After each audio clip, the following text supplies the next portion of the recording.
Dans un petit village du Nigeria, vivait une femme appelée Adbizi, mais connue de tous sous le nom de Mamabizi. Son histoire était déjà particulière, avant même la naissance de son enfant. Elle avait porté son bébé pendant une durée inexplicablement longue, 12 lunes complètes. Une telle chose était sans précédent, et les villageois ne cessaient de murmurer entre eux, perplexes. Cela dépasse l'entendement, disaient-ils. Même les éléphants ne portent pas leurs petits aussi longtemps.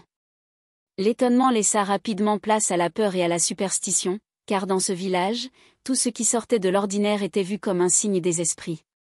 Pourtant, Mamabizi restait calme, convaincue que son enfant viendrait au bon moment. Un matin, alors que le soleil baignait les toits de lumière dorée, des cris retentirent depuis la hutte de Mamabizi. La nouvelle se propagea comme une traînée de poudre, son travail avait commencé. Abandonnant leurs tâches quotidiennes, les villageois se précipitèrent autour de sa modeste demeure, partagée entre excitation et appréhension. À l'intérieur, la sage-femme s'affairait, ses mains tremblantes, son front perlé de sueur. Ce n'était pas un accouchement ordinaire, elle le sentait, quelque chose d'étrange se passait. Dehors, le silence était lourd, chaque cœur battant au rythme des tambours invisibles de l'angoisse. Enfin, après ce qui sembla une éternité, la porte s'ouvrit lentement. La sage-femme apparut, le visage blême, le regard anéanti. Sa voix tremblait lorsqu'elle annonça la nouvelle, c'est une fille. Mais elle a 2 têtes. Une HDE de choc parcourut la foule rassemblée. Certains couvrirent leur bouche d'horreur, d'autres détournèrent les yeux, incapables de regarder la réalité en face. Une enfant à 2 têtes, était-ce une bénédiction ou une malédiction ? Lorsque le bébé fut finalement présenté, l'étrangeté de sa condition était indéniable. Une tête était claire, luisante comme le sable doré au bord du fleuve, tandis que l'autre était sombre, profonde comme l'ombre sous un grand Iroque. Les murmures fusèrent. C'est un signe des dieux, disaient certains. Et non, c'est une punition, rétorquaient d'autres. Mais Mamabizi, tenant son bébé contre elle, ne se laissa pas ébranler par les voix de la foule. Elle regarda son enfant avec une tendresse infinie, déclarant que sa fille était spéciale, unique en son genre. Peu importaient les interprétations des autres. Devant l'incapacité des villageois à trancher, un ancien, barbu et respecté, s'avança, donnons un nom à chacune de ces têtes, dit-il. L'une sera appelée Yé pour la paix, et l'autre Ada pour la force. Ainsi, l'enfant fut nommé Yé et Ada, et les villageois rentrèrent chez eux, leur esprit chargé de questions et de récits à partager. Malgré la controverse qui entourait leur naissance, Yé et Ada grandirent rapidement, et leur cité devint une source de fascination pour le village. Elles mangeaient ensemble, pleuraient ensemble et dormaient toujours au même moment. Bien que leurs corps soient unis, leurs esprits semblaient distincts. Yé, la tête claire, avait une personnalité douce et aimante, tandis qu'Ada, la tête sombre, était plus vive, plus affirmée. Leur enfance fut marquée par une intelligence hors du commun. À l'école, elles devançaient aisément tous leurs camarades, laissant souvent leurs professeurs sans voix. Bien sûr qu'elles savent tout, elles ont 2 cerveaux. Pourtant, même 2 têtes ne signifiaient pas toujours un accord parfait. Elles avaient des préférences bien distinctes. Yé adorait le riz, particulièrement lorsque l'arôme des grains cuits emplissait la maison. Ada, en revanche, raffolait des haricots, surtout accompagnés d'une sauce épicée. À l'heure des repas, leurs disputes faisaient souvent rire leur mère. Aujourd'hui, ce sera du riz, disait Yé. Non, des haricots, rétorquait Ada.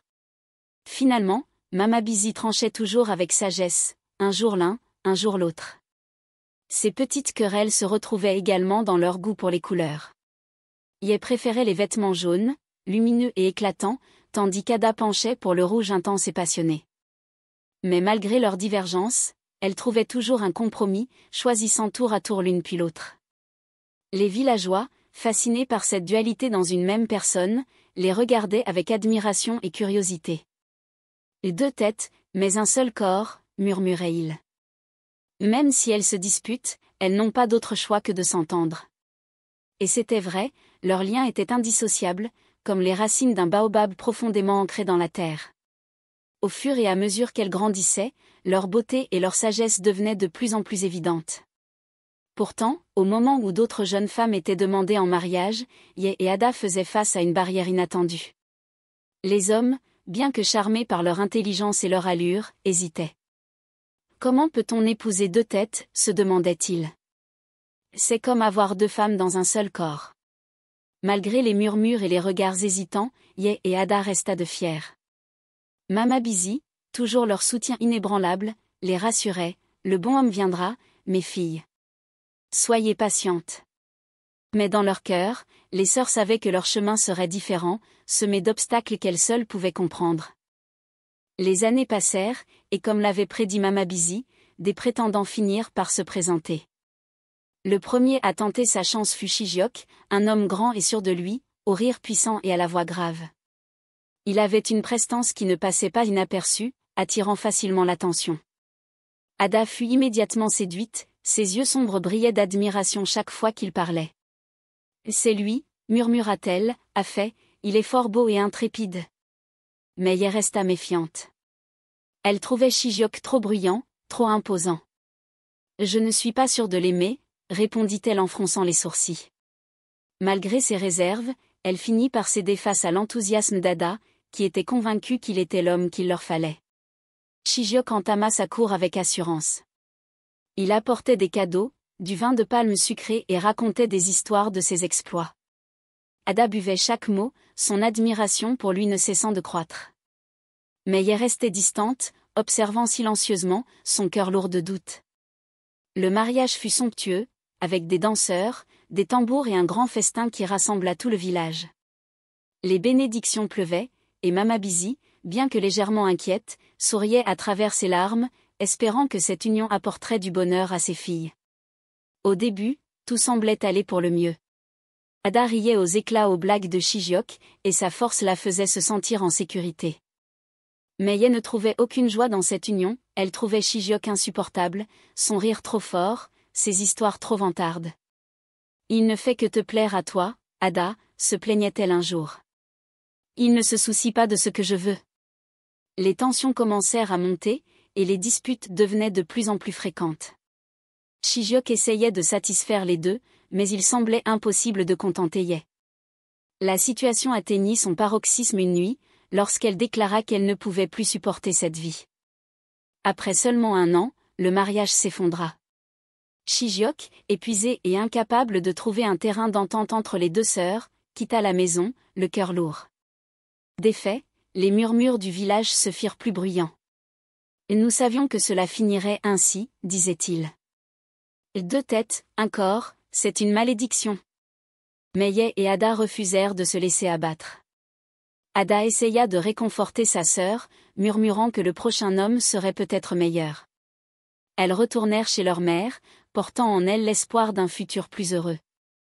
Peu de temps après, un autre prétendant apparut, Kwe. C'était tout le contraire de Shijiok, un homme calme, doux, avec une voix apaisante comme une brise matinale. Yé fut immédiatement charmée par sa gentillesse et sa patience. « Il est parfait », déclara-t-elle, ses yeux clairs brillant de satisfaction. « Il nous apportera la paix dont nous avons besoin. » Mais Ada n'était pas convaincue, elle le trouvait trop effacé, pas assez sûr de lui. « Comment un homme si silencieux pourrait-il nous protéger ?» demanda-t-elle. Malgré ses réserves, elle céda face à l'insistance d'Yé, convaincue que Kwe leur apporterait le bonheur. Le mariage, cette fois, fut plus modeste, à l'image de Kwe. Mama Busy, bien que prudente, leur donna sa bénédiction, espérant que cette union serait la bonne. Les premiers mois furent paisibles. Kwe était attentionné, aidant dans les tâches ménagères, écoutant patiemment et apportant une tranquillité bienvenue. Yé s'épanouissait à ses côtés, riant doucement et trouvant en lui un équilibre qu'elle avait toujours recherché. Mais Ada se sentait mise de côté. « Il ne m'écoute jamais », se plaignait-elle. « Tout ce qu'il fait, c'est s'occuper de toi. »« Tu imagines des choses », répondit Yé, balayant ses inquiétudes d'un revers de main. Mais le sentiment d'abandon d'Ada ne fit que grandir, et les tensions refirent surface. Les disputes entre les sœurs devinrent plus fréquentes, et Kwe, bien qu'il essayât de jouer les médiateurs, semblait impuissant face à leurs désaccords. Finalement, il ne put plus supporter cette atmosphère conflictuelle. « Je voulais vous apporter le bonheur, mais je n'y arrive pas », déclara-t-il tristement. Après 2 ans, il quitta la maison, laissant Yé et Ada seuls. Une fois de plus, les villageois, toujours prêts à juger, murmurèrent de nouveau, « Ces filles sont maudites, aucun homme ne peut les rendre heureuses. » Malgré leur douleur, les sœurs refusèrent de perdre espoir. Elles essayèrent de trouver du réconfort dans les paroles rassurantes de leur mère, mais même Mama-Bisi commençait à douter que ses filles puissent un jour trouver l'amour. Puis, un troisième prétendant fit son apparition, Obina.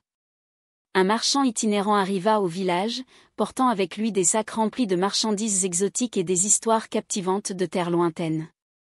Il avait un sourire charmeur et une voix qui réchauffait les cœurs.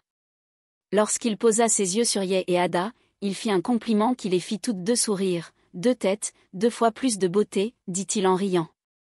Pour la première fois, Ye et Ada semblaient d'accord, toutes deux étaient attirées par Obina, et leur enthousiasme ravit leur mère, qui pria en silence pour que cette fois-ci soit la bonne. Le mariage fut joyeux, rempli de musique et de rire. Les premiers mois furent magiques. Obina les couvrait de cadeaux et d'histoires, et son charme semblait apaiser leur cœur.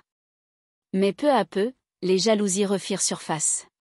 Ye pensait qu'Obina préférait Ada. « Il ne m'aime pas vraiment », se plaignit-elle un soir.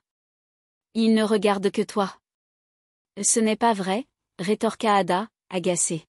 « Tu es juste jalouse parce qu'il aime mon rire. » Les disputes, d'abord discrètes, devinrent de plus en plus violentes. Obina, qui avait d'abord essayé de les apaiser, finit par perdre patience. « Je vous aime toutes les deux, mais je ne peux plus vivre ainsi », déclara-t-il. Après une année, il fit ses bagages et quitta le village, laissant les sœurs dévastées. Les murmures du village atteignirent leur paroxysme, « Elles sont maudites, aucun homme ne pourra les satisfaire. » Ye et Ada, le cœur lourd, retournèrent une fois de plus chez leur mère, se demandant si elles trouveraient un jour l'amour ou la paix. Leurs échecs répétés les poussaient à croire que leur condition était une condamnation dont elles ne pourraient jamais se libérer. Un jour, alors qu'elles tentaient d'échapper à l'atmosphère pesante du village, Ye et Ada décidèrent d'aller puiser de l'eau au fleuve. Le chemin poussiéreux qu'elles empruntaient était silencieux, seulement troublé par le bruit de leurs pas et le léger clapotis de l'eau. Au loin, leur cœur était lourd, empli d'une tristesse qu'elles ne pouvaient exprimer en mots. Lorsqu'elles atteignirent la rive, elles déposèrent leur peau et s'assirent sur l'herbe, les yeux perdus dans les reflets apaisants de l'eau. Les larmes coulaient silencieusement sur leurs joues, mélangeant leur chagrin, comme elles partageaient tout dans la vie. Alors qu'elles pleuraient, une voix douce mais puissante interrompit leur silence. « Pourquoi pleurez-vous, mes enfants ?» Surprises, elles levèrent les yeux et virent une vieille femme assise sur une roche lisse. Son dos voûté témoignait d'un âge avancé, mais ses yeux brillaient avec une intensité presque surnaturelle. Ses rides profondes semblaient raconter des histoires anciennes, et sa présence dégageait une aura de sagesse. « Ye » murmura Ada, « qui est-elle » ? Je ne sais pas, répondit Ye en essuyant ses larmes. La vieille femme leur fit un signe, les invitant à s'approcher. Il y avait quelque chose dans son regard qui inspirait confiance, comme une chaleur maternelle que même leur propre mère ne pouvait offrir dans leurs moments les plus sombres. Elles s'assirent à côté d'elle et lui racontèrent tout, leur naissance inhabituelle, les mariages ratés, les jugements incessants des villageois et le fardeau qu'elles portaient depuis toujours. La vieille femme écoutait attentivement, hochant la tête de temps en temps. Lorsqu'elles eurent terminé, elle parla d'une voix apaisante. « Votre douleur est profonde, mais elle a une origine, une vérité que vous ne connaissez pas encore. » Interloquées, Ye et Ada la regardèrent avec étonnement. « Quelle vérité ?» demanda Ye, la voix tremblante.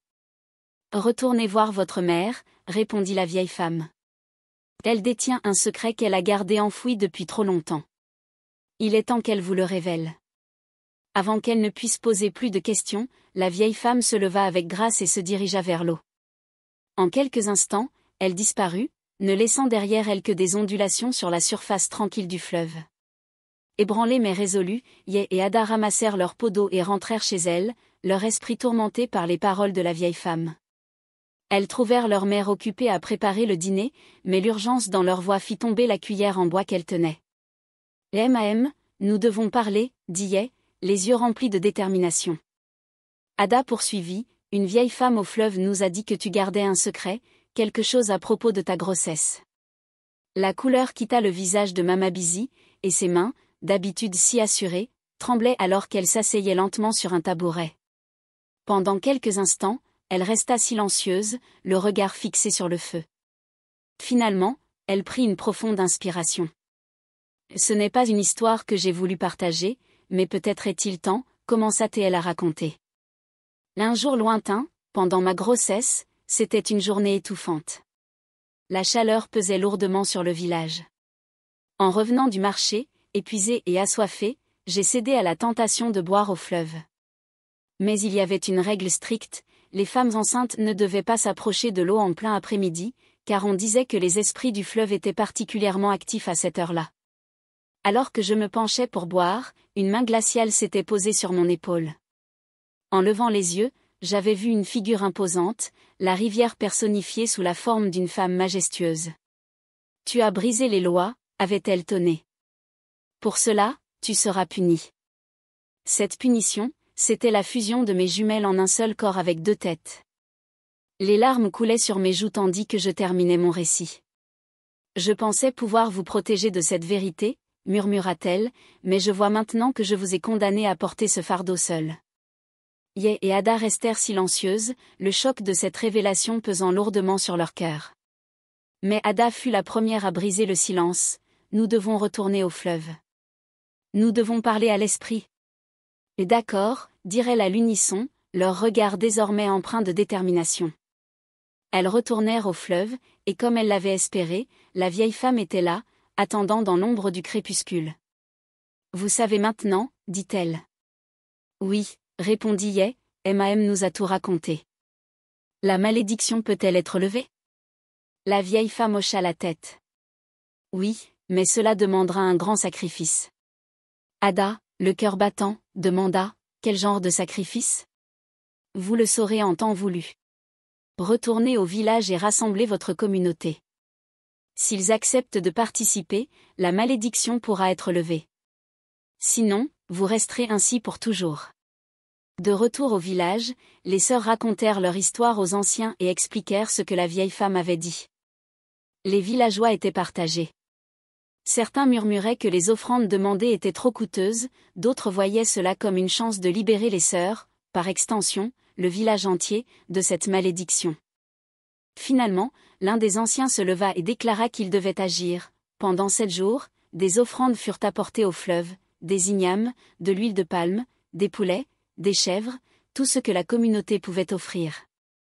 Pendant ce temps, Yé et Ada restèrent au sanctuaire, priant et jeûnant. Leur force physique diminuait, mais leur foi grandissait. Le 7e jour, un orage éclata, le ciel s'assombrit et les eaux du fleuve s'élevèrent dangereusement. Les villageois regardaient avec crainte, leur cœur battant à l'unisson. Puis soudain, le calme revint. La vieille femme apparut une dernière fois, les appelant à sortir du sanctuaire. Lorsque Yé et Ada émergèrent, un cri de surprise jaillit de la foule. Les sœurs n'étaient plus unies, chacune avait son propre corps, magnifique et complet. Les villageois éclatèrent de joie, remerciant les esprits pour leur clémence. Dans les mois qui suivirent, Yé trouva l'amour auprès d'un forgeron attentionné, tandis qu'Ada s'épanouissait aux côtés d'un fermier doux et travailleur. Leur vie, autrefois marquée par la douleur et les échecs, devint un symbole d'espoir et de renaissance. Les villageois, ayant appris de cette expérience, respectèrent désormais les traditions du fleuve et l'histoire d'Yé et Ada fut racontée pendant des générations comme un témoignage de résilience, de sacrifice et de la puissance de l'unité. J'espère que vous avez apprécié ce conte.